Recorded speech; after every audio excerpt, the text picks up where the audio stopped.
চলো মাত্র 5 মিনিটেই তৈরি করে নেব সুস্বাদু বেসনের টোস্ট।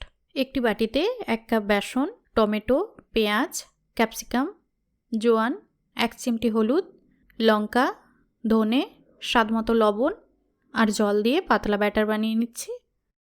গরম প্যানে ঘি দিয়ে দিলাম। একটি পাউরুটি ব্যাটারে ডুবিয়ে প্যানের মধ্যে দিয়ে দিলাম।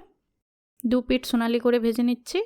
টমেটো সস বা যে কোনো চাটনির সাথে খেয়ে দেখুন, দুর্দান্ত লাগবে। এরকম ইজি রেসিপির জন্য চ্যানেলটি সাবস্ক্রাইব করুন।